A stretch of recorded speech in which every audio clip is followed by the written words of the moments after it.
자, 일단 김은의 남한산성이라고 하는 장편 현대 소설이면서 역사 소설입니다. 역사 소설이라고 하는 것은 이제 역사적인 사건을 배경으로 해서 어떤 큰 틀에서 그런 역사적 사실을 바꾸지 않고 그 역사적 사실 속에 있는 구체적인 인물들을 상상을 통해 가지고 만들어내고 허구적으로 또 실존 인물들이 했을 법한 이야기들을 행동들을 상상을 통해서 역사 속에 비어있는 어떤 장면을 빼곡히 채워 넣는 그런 작품들을 역사소설이라고 합니다. 그래서 성격은 역사적이고요, 비판적이고요. 제재는 병자호란 당시의 남한산성의 상황을 제재로 해서 전쟁이라고 하는 것이 가져다주는 비참함에 대한 이야기와 함께 현실에 대한 어떠한 인식이 과연 올바른 것인가에 대해 고찰하고 있습니다. 근데 여기서 이제 생각해 봐야 될 것은 이 작품이 우리는 척화파였어야 돼, 우리는 주화파였어야 돼 라는 두 인물,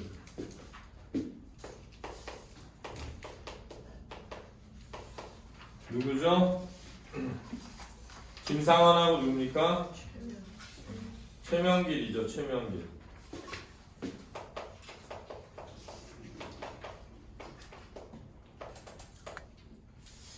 이 주화파와 척화파인 두 인물을 통해서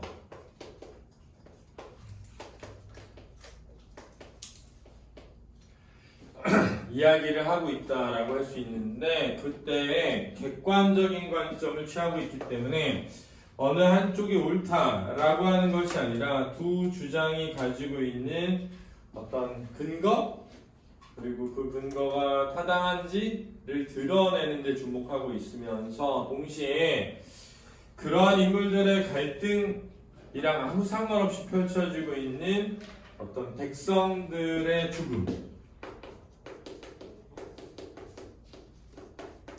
그리고 그 죽음을 벗어나기 위한 생존의 투쟁, 이런 것들을 다룸으로써 이것이 대비될 수 있도록 보여주고 있는 그런 작품이라고 할 수 있겠습니다. 그래서 현실에 대한 대응 방식이 요구라고 할 수 있는 거죠. 그래서 역사적 사실에 작가의 상상력을 덧붙여서 만든 작품이라고 할 수 있겠습니다. 자, 본문을 읽어가면서 한번 분석해 보도록 하죠.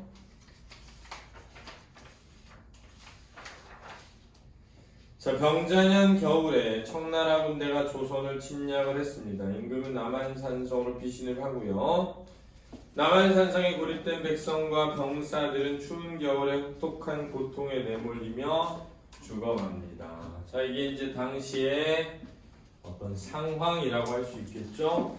처한 상황. 이러한 상황에서 청해장수 용골대는 조선의 임금에게 항복을 요구하는 문서를 보냅니다.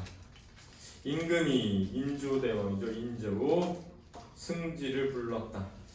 승지가 당상의 뒷전에 꿇어앉아 용골대의 문서를 소리내어 읽었다. 그러네요. 너희가 선비의 나라라더니 손님을 대하여 어찌 이리 무례하냐 라고 할 때 여기 손님이 청나라 군대를 의미하겠죠. 내가 군과 말을 이끌고 이의주에 당도했을 때 너의 관하는 비어 있었고 지방 수령이나 군장 중에 나와 맞서는 자가 없었다. 자, 허약한 국력과 허술한 방비 태세를 드러내고 있죠. 당시의 허약한 국력과 허술한 방비 태세가 드러난다. 너희가 나를 깊이 불러들여서 결국, 그래서 너희가 나를 깊이 불러들였다라는 것은 마중 나오지 않고, 맞지? 계속 싸우게끔 들어오게끔 했다는 거예요. 결국 너희의 마지막 성까지 이르렀으니 이제 남한산성이 되겠죠. 너희 신료들 중에서 신하들 물정을 알고 말기가 터진 자가 마땅히 나와서 나를 맞이해야 하지 않겠느냐.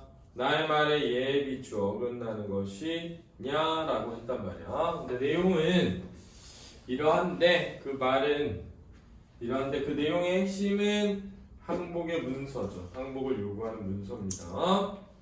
승지가 마저 읽기를 머뭇거렸다 그랬는데요. 이 머뭇거리는 이유는 그 뒤에 내용이 인조가 듣기에 치욕스러운 것이기 때문이죠.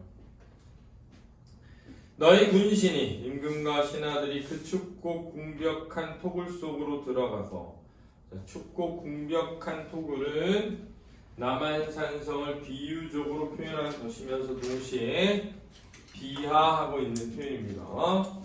한사코 웅크리고 내다보지 않으니 답답하다. 웅크리고 내다보지 않는다 라는 데에서 비겁한 행동을 표현하고 있는 거죠. 승지가 읽기를 마치고 물러갔다. 임금이 혼잣말처럼 중얼거렸다. 적들이 답답하다는구나. 이 적들이 답답하다는구나라는 이 표현은 한탄의 의미다. 한탄의 의미야, 그렇지? 즉 적의 조롱을 받는 현실에 대한 안타까움, 한탄, 자조가 되겠습니다. 자조가 뭐지? 스스로를 뭐 하는 거죠? 비웃는 것이 되겠죠. 조롱하는 것입니다. 이조 판서 최명길이 헛기침으로 목청을 쓸어내렸다. 최명길의 어조는 차분했다. 전하, 적의 문서가 비록 무도하지만, 그래서 무도하다라는 말은 도리에 어긋나다라는 뜻이죠. 예의가 없다라는 뜻입니다. 왜? 우리를 너무 비하하는 표현을 사용했잖아요. 그죠? 신들을 성 밖으로 청하고 있으니 아마도 화친할 뜻이 있을 것이옵니다. 그랬다. 즉 표현은 좀 예의가 없지만 그래도 화친하려고 하는 마음은 있는 것 같다 이런 뜻이죠. 적병이 성을 멀리서 둘러싸고 서둘러 취하려 하지 않음도, 자, 그래서 서둘러 취하려 하지 않음이란 공격해 오지 않는 것이 되겠습니다. 화친의 뜻일 것으로 헤아리옵니다. 글을 닦아서 응답할 일은 아니로되, 자, 문서로 대답할 일은 아닌 것 같다는 뜻입니다. 신들을 성 밖으로 내보내어 말귀를 트게 하소서 이렇게 돼 있단 말이에요. 자, 이 최명길의 대화를 통해서 우리는 최명길이라는 인물의 생각과 성격을 이해할 수 있는데요. 여기 최명길은 어떤 겁니까? 뭐하자? 대화를 시작해야 한다라는 겁니다. 대화를 시작해야 한다라고 생각하는 것이죠. 대화를 시작해야 한다.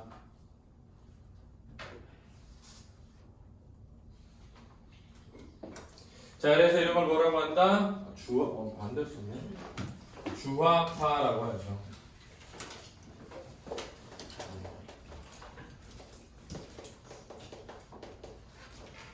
화친을 주장하는 것이죠. 주화파라고 하겠습니다. 예조판서 김상헌이 손바닥으로 마루를 내리쳤다 이렇게 되는데, 김상헌의 이 마루를 치는 행동은 임금을 다그치거나 임금에게 따지려고 하는 것이 아니라 방금 앞서 말한 최명길의 말에 대한 뭘 의미하는 거야? 격양된 태도를 보여주는 거죠. 알았죠? 못마땅함을 드러낸다. 자, 여기서 좀 조심해야 될 것은 김상헌은 손바닥으로 마루를 내리치는 행동을 통해 임금의 태도에 대해 다그치고 있다. 이러면 안 된다는 거야. 알았지? 김상헌의 목소리가 떨려 나왔다. 화친이라 하면 국경을 사이에 두고 논할 수 있는 것이온데. 자, 이것은 이제 화친의 조건이 되겠죠. 김상헌이 생각하는 화친의 조건입니다.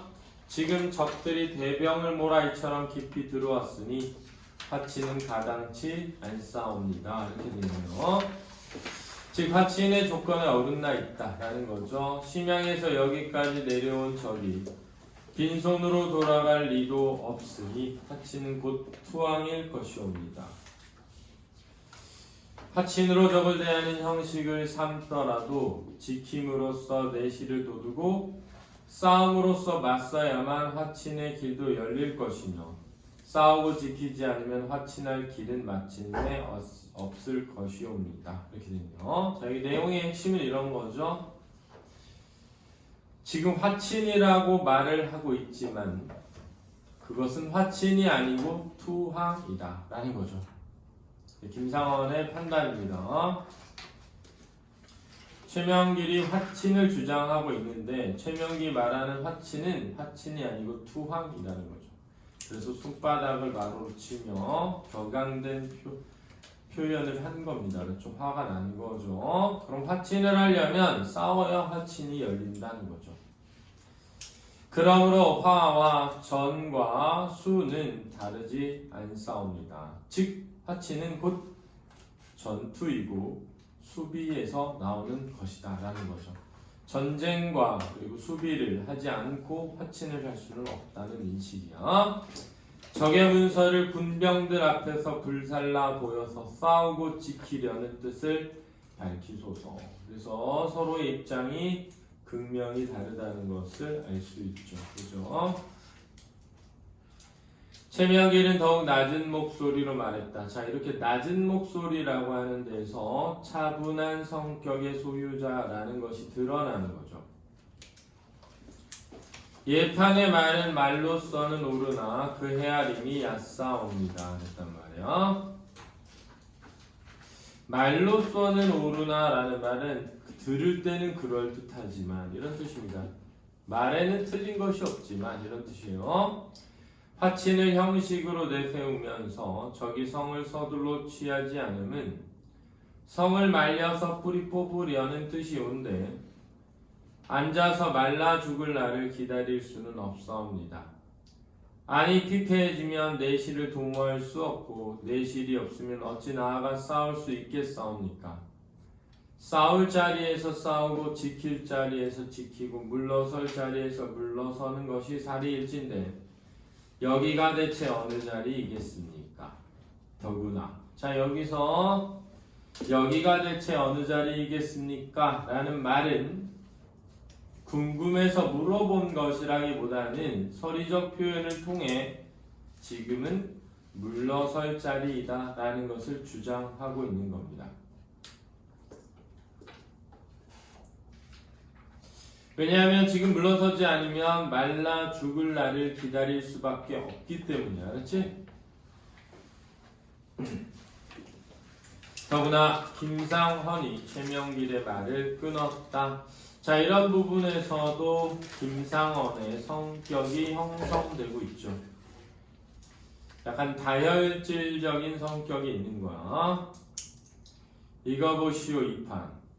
싸울 수 없는 자리에서 싸우는 것이 전이고 지킬 수 없는 자리에서 지키는 것이 수이며 화해할 수 없는 때 화해하는 것은 화가 아니라 항복이요. 아시겠소?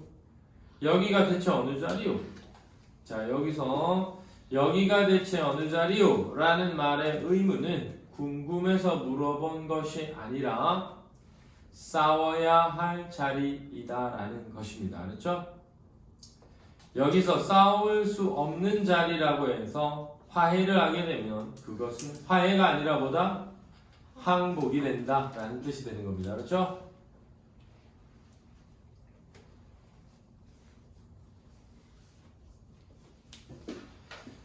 최명길은 김상헌의 말에 대답하지 않고 임금을 향해 말했다. 예판이 화해할 수 있는 때와 화해할 수 없는 때를 말하고 또 성의 내실을 말하나 아직 내실이 남아있을 때가 화친의 때이옵니다. 성안이 다 마르고 시들면 어느 적이 스스로 무너질 상대와 화친을 도모하겠나이까. 이렇게 되네요.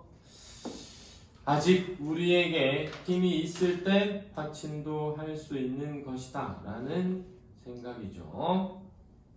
김상헌이 다시 손바닥을 마루로 때렸다. 이 판의 말은 몽매하며 본말이 뒤집힌 것이옵니다. 이걸 본말 전도라고 합니다. 한자로.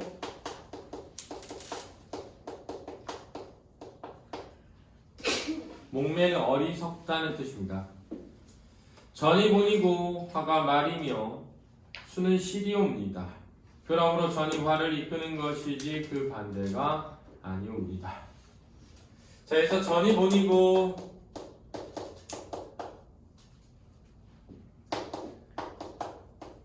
말이 뭐다? 화가 말이다.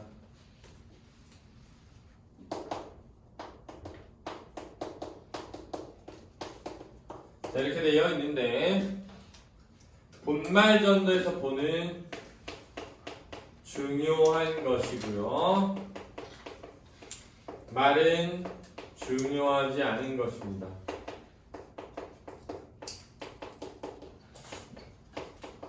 그래서 전도란 뒤바뀌다 라는 뜻입니다. 따라 여기서 전이 본이요 할 때 전은 본말 전도의 전이 아니라 전쟁을 하는 것이죠. 그것이 먼저다라는 거죠. 화가 말이다 라고 할 때 화는 화친을 하는 것은 나중이다 라는 거죠. 그래서 이제 이런 뜻입니다. 지금은 전쟁을 할 때이고, 그렇지? 그걸 통해 나라를 지킬 때이다 라는 거예요. 그 뒤에 화친의 길이 열리는 것이다 이런 거죠. 그렇죠? 근데 지금 최명길은 지금이 바로 내 실이 남아있는 때이고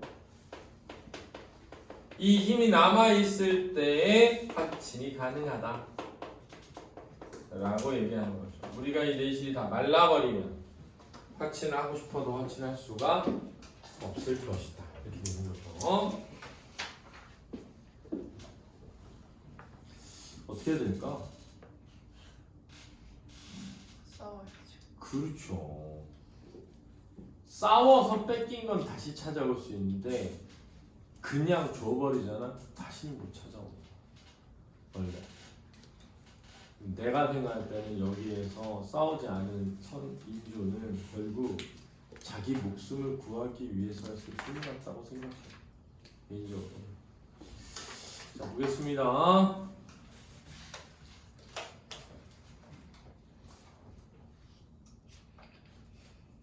그러므로 전이 화를 이끄는 것이지 그 반대가 아니옵니다. 더구나 천도가 전하께 부응하고 전하께서 실덕하신 일이 없으시며 또 이만한 성에 의지하고 있으니 반드시 싸우고 지켜서 회복할 길이 있을 것이옵니다. 그래서 천도가 전하께 부응하고 라고 할 때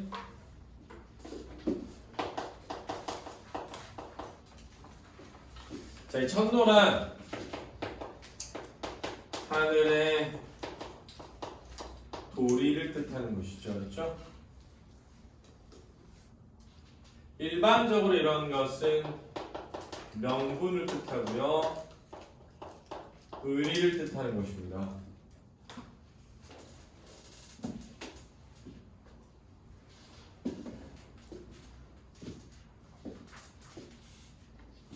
우리가 이런 걸 정의롭다 이렇게 얘기하죠. 저 청나라 애들은 부도덕하고 불의이고, 그렇지? 의리가 없는 놈들이고, 우리는 의리가 있고 도덕적이고, 그러니까 우리가 이겨야 돼 이런 거죠. 약간 그런 거죠. 착한 애가 이기는 거 이런 거죠. 그죠? 저는 여기서 이게 멍청하다고 생각해요. 이게 제일 멍청했다고 생각해요. 그러니까 사실은 전쟁은 무조건 피하는 게 좋아. 근데 제가 전쟁을 하려고 그럴 땐 싸울 수밖에 없죠. 그래서 개인적으로는 처음에 청나라한테 개기질 말았어야지. 아니, 청나라한테 개길 거면 청나라랑 싸워서 이길 때 개기는 거지. 그러니까 뻥카 치는 애들이 제일 멍청한 거야. 여러분들도 있잖아. 언제든지 덤벼봐라 우리가 가만 안 두겠다 이런 거보다 야 우리 싸우지 말아야 되지 않겠니? 하는 애들이 훨씬 힘센 애들이야. 야 우리가 평화롭게 지내야지 싸워서는 안 돼 라고 말하는 애들이랑 언제든지 덤벼봐라 내가 100배로 갚아줄 테니까 이렇게 말하는 애들 중에 언제든지 덤벼봐라 100배로 갚아줄 테니까 하는 애들이 으르렁대는 강아지거든. 으르렁대는 강아지는 쫄은 거야. 그렇지? 쫄지 않은 강아지는 으르렁대질 않는다. 그러니까 으르렁대지 않고 어떻게? 야 그냥 가 이렇게 말하는 거야. 야 조말로한테 가 이렇게. 그렇지? 그러니까 잘 봐 어떻게 행동하나.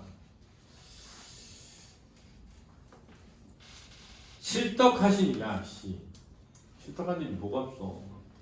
잘못이 천지구만 왕이. 그치?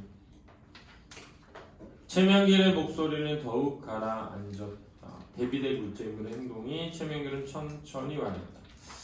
상원의 말은 지극히 의로우나 상대방의 말에 대해 인정은 하는 거예요. 그렇죠? 그것은 말일 뿐이다. 실속이 없다. 이런 거죠. 상환은 말을 중하게 여기고 생을 가비에 여기는 자유입니다. 그래서 생은 현실이라고 할 수 있는 거예요. 말은 명분이라고 할 수 있는 거예요. 갇힌 성 안에서 어찌 말의 길을 따라 가오리까. 즉 여기서 말의 길은 김상원의 말의 길이야. 그렇지? 말로만 옳은 길이야. 김상원의 목소리에 울음기가 섞여 들었다. 전하, 죽음이 가볍지 어찌 삶이 가볍겠습니까? 서리법이니까 삶은 가벼운 것이 아니다 라는 거죠. 명길이 말하는 생이란 곧 죽음입니다. 자, 명길이 말하고 있는 생, 삶이란 곧 죽음을 뜻한다. 명길은 삶과 죽음을 구분하지 못하고 삶을 죽음과 뒤섞여 삶을 욕되게 하는 자유입니다. 신은 가벼운 죽음으로 무거운 삶을 지탱하려고 하옵니다. 자, 명길이 말하는 생이란 명길이 말하고 있는 살아갈 길은 결국 죽게 되는 것이다. 이거죠, 알았죠? 나는 화친이라고 하는 죽음을 통해 그죠? 삶을 뭐하겠다? 지탱하려고 한다. 이런 뜻입니다. 알았죠? 화친을 한다는 건 어떤 면에서 보면은 항복이잖아. 항복은 지는 거고 죽는 거지. 최명길의 목소리에도 울음기가 섞여 들었다. 전하, 죽음은 가볍지 않사옵니다. 명백성과 더불어 죽음을 각오하지 마소서. 죽음으로써 삶을 지탱하지는 못할 것이옵니다. 임금이 주먹으로 서한을 내리치며 소리 질렀다. 여기서 임금은 사실 이런 거 있죠. 둘의 말이 다 타당함은 있잖아, 그렇지? 그러니까 거기에서 자기가 결정을 내려야 되는데 결정을 못 내리고 있는 거죠. 그래서 알아둬야겠습니다. 그러니까 여기서 명길이 말하는 생이란 곧 죽음이다 라는 말은 최명길이 말하는 것처럼 화친을 통해서 목숨을 구하고자 하는 것은 곧 죽음이다. 그래서 살지만 화친을 통해 살지만 치욕스럽게 되는 것이다 라는 거죠. 그래서 나는 차라리 싸우다가 죽더라도 명예롭게 살고자 한다 라는 뜻이고, 그러자 최명길은 죽는다는 것은 쉽게 그렇게 생각할 만한 것이 아니다 이런 거죠. 만백성과 더불어 죽음을 각오하지 마소서는 싸움을, 전쟁을 하려고 하지 말라는 뜻이죠. 만백성과 더불어 죽음을 각오하지 마소서라는 말은 전쟁을 각오하지 마세요 라는 뜻이다. 죽음으로 삶을 지탱하지 못한다라는 말은 죽으면 다 끝이다 이런 말입니다. 죽으면 다 끝이다 이런 말입니다. 그만두래라 그만두래. 최명길은 계속 말했다. 전하, 그만할 일이 아니오니 신의 말을 막지 마옵소서. 장마가 지면 물이 한 골로 모이듯 말도 한 곳으로 쏠리는 것이옵니다. 저기서 말도 한 곳으로 쏠린다는 것은 여론이 형성되는 것을 의미하는 거야. 그렇지? 여론이 모아지는 것을 의미하는 거야. 성 안으로 들어오기 전부터 묘당의 말들은 이른바 대의로 쏠려서 사세를 돌보지 않으니 대의를 말하는 목소리는 크고 사세를 살피는 목소리는 조심스러운 것입니다. 자, 여기서 성 안으로 들어오기 전부터는 남한산성으로 피해오기 전부터라는 뜻이 알았지? 이 묘당의 말들은 이 묘당이라는 것은 종묘와 명당이라는 뜻으로 조정의 신하들을 뜻한다. 이른바 대의로 쏠려서 여기서 대의로 쏠린다는 건 뭐지? 청나라와 뭐하자? 싸우자라는 거야. 그렇지? 청나라와 싸우자라는 것에 쏠려서 사세를 돌보지 않으니 여기서 사세는 뭐지? 싸웠다간 우리가 다 죽을 처지인 상황. 알았지? 청나라와 전쟁을 했다가는 모두가 다 죽고 말 처지. 대의를 말하는 목소리는 크고, 자, 대의를 말하는 목소리가 크다는 것은 말이 한 곳으로 쏠려가고 있다는 뜻이다. 알았지? 사세를 살피는 목소리는 조심스러운 것이다. 왜냐면 비난을 받으니까요. 사세가 말과 맞지 않으면 산 목숨이 어느 쪽을 쫓아야 하겠습니까? 자, 사세가 지금의 상황이 말과 맞지 않으면, 명분과 맞지 않으면, 자, 사세는 뭐야? 청나라랑 싸워서는 다 죽게 생겼다는 거지. 알았지? 말과 맞지 않으면, 말은 뭐야? 야, 우리 청나라랑 싸워야 돼. 야, 알았지? 어느 쪽을 쫓아야 하겠습니까? 서리법이 알았지? 어느 쪽을 쫓아야 돼? 사세를 쫓아야 한다는 거 알았지? 상하는 우뚝하고 신은 뒤로 하는. 자, 이런 걸 일반적으로는 겸양적 표현이라고 그래. 상대방을 높이고 자신을 낮추기 때문에. 알았지? 상하는 충직하고 신은 불민한 줄 아오나.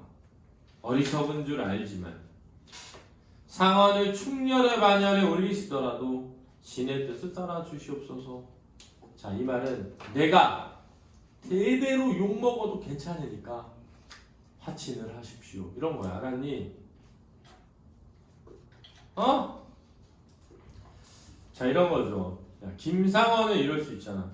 내가 나중에 죽더라도 끝끝내 나약한 인간, 첩자 이런 소리 듣고 싶지 않을 수 있잖아. 그지? 근데 최명길 입장에서는 나중에 후세에 욕먹을 수 있잖아요. 청나라 첩자 아니야 이렇게. 그지? 그렇더라도 괜찮으니까 이런 말이야. 알았지? 이해되니? 김상원은 다시 고개를 들었다. 묘당의 말들이, 자, 조정의 말들이 그동안 화친을 배척해 온 것은, 화친을 하지 말자고 한 것은 말에 쏠린 것이 아니었고, 자, 여기서 말에 쏠린 것은 뭐야? 뭔가 하나의 여론에 흔들린 것은 아니고 이 말이에요. 대대에 흔들린 것이 아니고 강토를 보존하고 군부를 지키려는 대의를 향해 공론이 아름답게 모인 것이옵니다. 그래서 공론이 아름답게 모인 것과 말이 쏠린 것이 대비되는 거지. 알았지? 됐니? 말이 쏠린 것은 뭘 의미하는 거야? 그러면 잘못된 여론이 형성된 것이지. 알았지? 뜻이 뚜렷하고 근본이 굳어야 사세를 살필 수 있을 텐데 명길이 저토록 조정의 의로운 공론을 없인 여기 있고 종사를 호구에 던지려 하니 호랑이 입에 던지려고 하다 라는 말인데 청나라의 아가리에 집어넣으려고 하다 이런 뜻이야. 명길이 과연 전하의 신하이옵니까? 자, 이 말은 의문이 아니고 서리적 표현으로 내가 볼 때 최명길은 청나라 신하 같은데 이 뜻입니다. 알았죠? 그래서 김상원은 최명길을 지금 비판하고 비난하고 있는 겁니다. 임금이 다시 주먹으로 서한을 내리쳤다. 전투가 계속되고 산성 안의 상황은 갈수록 위태로워집니다. 강화도가 청에게 함락되고 인조는 항복을 결심하죠. 김상원은 자결을 시도하지만 실패하고 인조와 세자, 신료들은 산성을 나가 칸이 있는 삼전도로 향합니다. 칸은 청나라 황제죠. 9층의 단 위에서 기다렸다. 이 9층의 단 위라고 하는 것은 위세를 드러내는 것이죠. 칸의 위세를 드러낸다. 위세라는 건 이제 지위가 가진 어떤 힘 이런 거예요. 황색 일산이 강바람에 펄럭거렸다. 일산이라고 하는 것은 태양을 가리는 우산, 양산인데 알았죠? 황색은 노란색이란 뜻이에요. 원래 황색, 적색, 흑색으로 만들었대. 칸은 남양으로 앉아 기다리고 있었다. 강화도에서 끌려온 빈군과 대군과 사녀들이 7층단 서쪽에 꿇어 앉아 있고 9층단으로 오르는 계단 양쪽에 청의 왕자와 군장들이 깃발을 세우고 도열했다. 철갑을 한 무사들이 당진으로 단을 외호했고, 외호라는 것은 바깥을 둘러싸 호위하는 거예요. 꽃단장에 머리를 틀어 올린 조선의 기녀 200명이 단 아래에서 악기를 펼쳤다. 굴욕적인 상황이죠, 그죠? 대를 건너오는 조선의 왕의 대열이 한낮의 아지랑이 속에서 흔들렸다. 자, 이것은 위태로운 조선의 현실을 묘사한 것입니다. 그렇죠? 위태로운 조선의 현실을 묘사한 것이에요. 구부러진 들길을 따라 대열은 길게 이어졌다. 야산 모퉁이를 돌아서 대열은 다가왔다. 대열은 느리게 천천히 물 흐르듯 다가왔다. 열거적 표현을 통해서 어떤 절망적이고 비참한 상황을 묘사하고 있는 겁니다. 칸은 실눈으로 대열을 살폈다. 조선왕은 청병의 푸른 군복을 입고 칸이 보낸 호마 위에 올라가 있었다. 자, 이 말은 조선의 왕이 청나라의 신하를 받아들였음을 의미하는 거다. 따라서 청과 조선의 관계가 군신의 관계가 되었음을 보여주는 거야. 그렇지? 칸이 용골되게 물었다. 조선왕은 거동 때 깃발을 쓰지 않느냐? 의모를 일절 쓰지 말라고 일러싸웁니다. 어허, 뭐 그럴 것까지야. 이런 데서 약간 야, 뭐 그렇게까지 했어. 이런 거지. 그런 거죠. 두 조폭이 싸웠는데 한 조폭이 한 조폭을 완전 압도해서 이겼어. 어? 그래가지고 야, 너 빨리 무릎 꿇어 라고 하는데 야, 옷을 다 벗긴 거야. 야, 옷을 왜 벗겼어? 이렇게 한 거죠. 그렇지? 야, 그렇게까지 할 건 없잖아. 이런 거죠. 약간 거들먹거리는 겁니다. 뭐 그럴 것까지야 라는 말을 거들먹거린다는 걸 알아야 돼. 대열이 삼전도의 청진안으로 들어왔다. 청의 포병이 강쪽을해서 홍위포를 쏘아서 조선왕의 도착을 알렸다. 조선왕의 대열이 구층단 아래 도착했다. 조선왕이 말에서 내렸다. 조선왕은 구층단 위에 황색 일산을 향해 읍했다. 멀어서 칸의 얼굴은 보이지 않았다. 단 위에서 칸이 말했다. 말은 들리지 않았다. 자, 이런 데서 아주 먼 곳에서부터 꿇어 엎드려서 절을 하는 모습을 통해서 뭘 드러내? 지위의 차이가 극대화되게끔 표현하고 있는 거 알았지? 가까운 친화면이잖아. 가까이 다가오라. 이래야 되잖아. 쫙 멀리서 잘 보이지도 않는데 꿇어 엎드려가지고 말하는 게 들리지도 않는데. 정명수가 통역 일을 하던 조선인이야 계단을 내려와 칸의 말을 조선왕에게 전했다. 내 앞으로 나오니 어여쁘다. 지난 일은 말하지 않겠다. 나는 너와 더불어 안비를 말하고자 한다. 이런 것도 잘 보세요. 어여쁘다 이런 표현은 왕과 왕 사이에 할 말이 아니라 왕이 신하에게 할 말이죠. 그죠? 귀여워해 주는 거잖아. 우리 언제 이런 거 써? 집에 기르는 강아지한테 이런 표현 쓰잖아. 아유 귀여워 아유 귀여워 이러잖아. 똑같은 거야. 조선왕이 말했다. 황은이 망극하오이다. 수용을 뜻하죠. 수용. 군신의 관계에 대한 수용. 정명수가 계단길에 올라가 조선왕의 말을 전했다. 청해사령이 목청을 빼어 길게 소리쳤다. 일배우 조선왕이 구층 단위를 향해 절했다. 세자가 왕을 따랐다. 조선 기녀가 풍악을 울리고 춤추었다. 이게 진짜 슬픈 거죠. 왜냐하면 나라가 망해서 왕이 그지 무릎을 꿇고 절을 하고 있는 상황에 춤을 추는 것은 더 슬픔을 부각하는 거야. 알았니? 비참한 조선의 현실을 부각하고 있죠.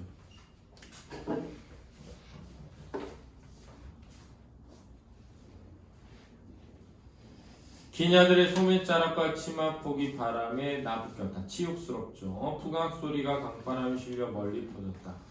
홍위포가 터지고 청해 분장이 여진 말로 함성을 질렀다. 이제 승리의 종점을 찍는 거죠. 공지부를. 조선왕은 오랫동안 이 말을 땅에 대고 있었다. 조선왕은 먼 지심 속 흙냄새를 빨아들였다.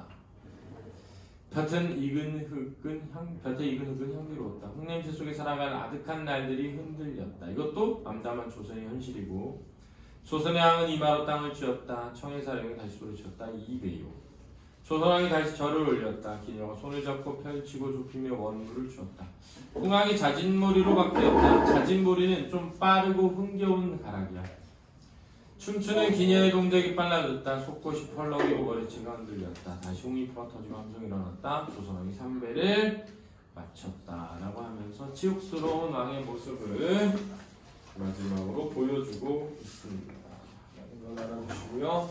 시험 문제 나오게 되면 여기 둘이 주고받는 대화 속에서 나오는 말의 의미를 묻는 문제가 나올 때 어려우니까 그 말의 의미를 좀 정확히 이해해서 표시해 주시기 바랍니다. 알았죠?